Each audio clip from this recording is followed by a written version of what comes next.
খেলতে গিয়ে চোট লেগেছিল বাঁ হাতে। অভিযোগ, নার্সিংহোমের ভুল চিকিৎসায় সেই হাতটাই বাদ যেতে বসেছিল 5 বছরের ঈশানী মাইতির। এসএসকেএমে 3 বার অপারেশন করে শেষমেশ রক্ষা পেয়েছে হাত, কিন্তু আগের অবস্থায় ফেরেনি। এই ঘটনায় কাকদ্বীপের নার্সিংহোমকে 3 লক্ষ টাকা জরিমানা করেছে স্বাস্থ্য দপ্তর।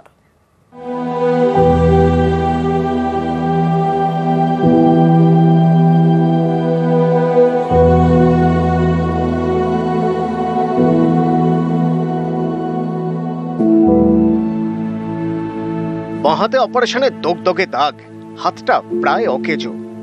অভিযোগ, নার্সিংহোমের ভুল চিকিৎসার জন্যই এই অবস্থা।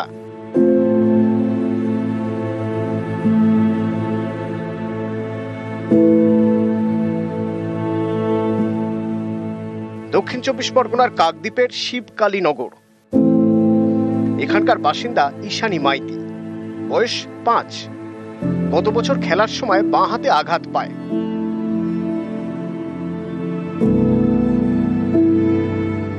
পরিবারের দাবি, স্থানীয় চিকিৎসকের পরামর্শে নিয়ে যাওয়া হয় কাকদ্বীপের নার্সিংহোমে। ঈশানীর বাঁ হাতে প্লাস্টার করা হয়।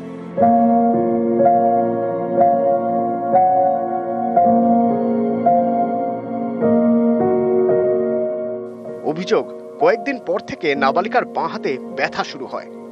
প্লাস্টার কাটলে দেখা যায় হাতে রক্ত জমাট বেঁধেছে। বিপদ বুঝে ঈশানীকে নিয়ে যাওয়া হয় ডায়মন্ড হারবার হাসপাতালে। পরিবারের দাবি, চিকিৎসকরা বলেন নাবালিকার বাঁ হাত বাদ দিতে হবে। সেখান থেকে ঈশানীকে নিয়ে যাওয়া হয় এসএসকেএমে।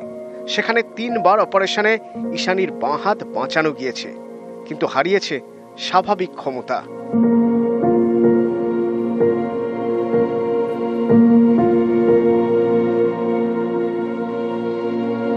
অভিযোগ করেছিলাম, ওনারা পারেনি, নোটিশ দিয়েছিল, ওরা কোনো উত্তর দেয়নি। ওই মৃণাল মণ্ডলের কাছে নার্সিংহোমে কোনো উত্তর দেয়নি। না, মৃণাল মণ্ডলের কাছে আমরা গিয়েছিলাম। নার্সিংহোমের যারা ছিল, আমরা যেহেতু চিনি না, তো ওনার কাছে ঠিকানা চাইতে গেছিলাম। উনি ঠিকানা উল্টোপাল্টা দিয়েছিল। আমার যে উকিল ছিল পার্থ সারথী মণ্ডল, উনি সব কিছু ঠিকানাপত্র জোগাড় করেছিলেন। মৃণাল মণ্ডল আমাকে ঘুরিয়ে বলেছে যে তোমার কি করার আছে তুমি করো, আমি 2,500 টাকা দিয়ে জামিন করে আসবো। নার্সিংহোমের বিরুদ্ধে কাকদ্বীপ থানা এবং স্বাস্থ্য দপ্তরে অভিযোগ জানায় ঈশানীর পরিবার। তার ভিত্তিতে শুরু হয় তদন্ত। নার্সিংহোম কর্তৃপক্ষকে 3 লক্ষ টাকা জরিমানা করেছে স্বাস্থ্য দপ্তর। নিউজ 18 বাংলা।